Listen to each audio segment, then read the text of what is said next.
o acordo de colaboração premiada é um contrato.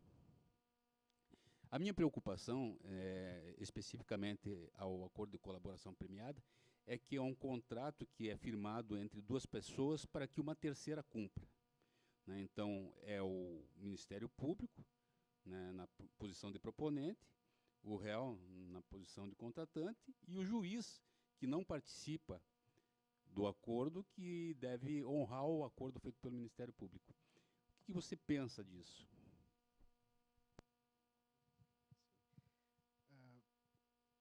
De algum modo, isso passa de novo para aqueles modelos lá da atuação do magistrado, né?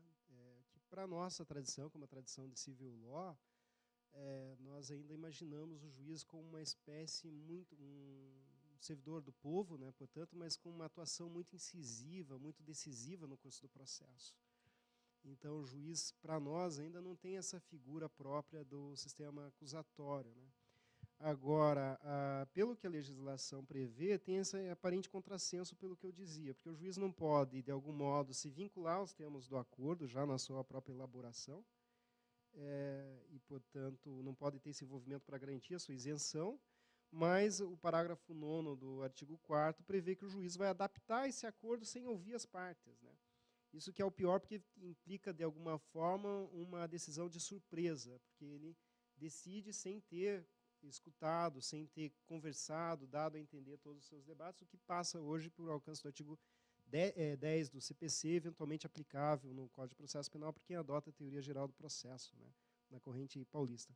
Então, a grande questão aí é justamente a falta que nós temos hoje de uma tradição jurídica e, portanto, de um conjunto de decisões sólidas, sólidas dos tribunais, para indicar como que o juiz deve se comportar, um código de conduta que deveria reger essa atividade.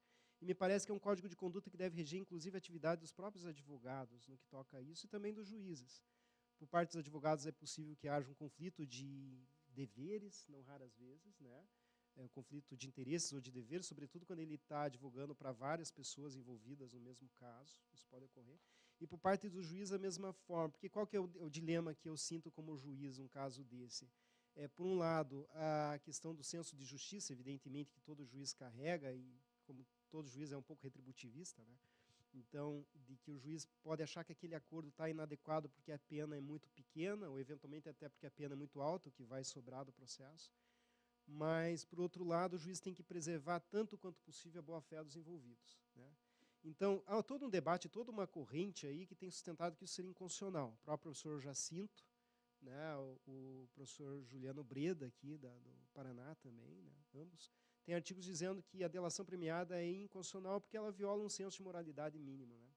Mas isso provavelmente não vai ser acolhido pelo Supremo, porque o Supremo, de algum modo, tem convalidado isso na medida que tem homologado esses acordos, né? Então, estou abstraindo esse debate, que é bastante relevante, me parece, mas ele depende de um monte de premissas que eu não tenho tempo para tratar aqui, sobre um plano de ética, enfim. Mas, então, o juiz está em esse dilema. O juiz, pela lei, ele pode interferir, mas, ao mesmo tempo, ele deve preservar a boa-fé do Instituto. O que isso significa? Significa dizer o seguinte, que se lá adiante o sujeito se sentir enganado, aquele caso vai ter essa solução. Mas adiante ninguém mais vai fazer esse tipo de acordo, porque é da vida, né, que isso ocorre. Volto a dizer, as pessoas só estão fazendo acordo de delação porque lá no caso Marcos Valério isso teve efeito.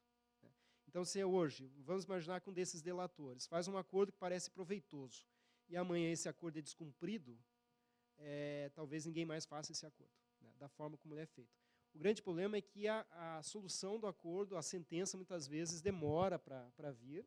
Então, o acordo é feito numa data e a sentença vem muito tempo depois. E não é a sentença só de um caso, porque são sentenças em muitos processos. Porque ele vai prolatar a sentença num processo e, normalmente, quando tem vários casos, vai suspender os outros. E o sujeito vira uma espécie de andarilho, testemunha andarilha, né, que é uma testemunha nômade que sai pelo país todo contando o que sabe. Então, o grande ponto é esse, como fiscalizar isso?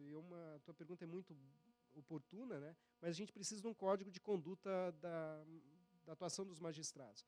No momento, a gente tem alguma coisa mencionada no Código de Bangalore, né, de ética judicial, mas muito superficial.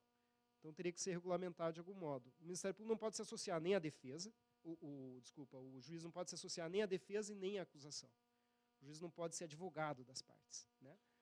Então, essa dificuldade a gente sente, mas o juiz, se ele se preservar e no limite do possível, de não tomar partido, né, nessa discussão toda, isso pode ser muito útil.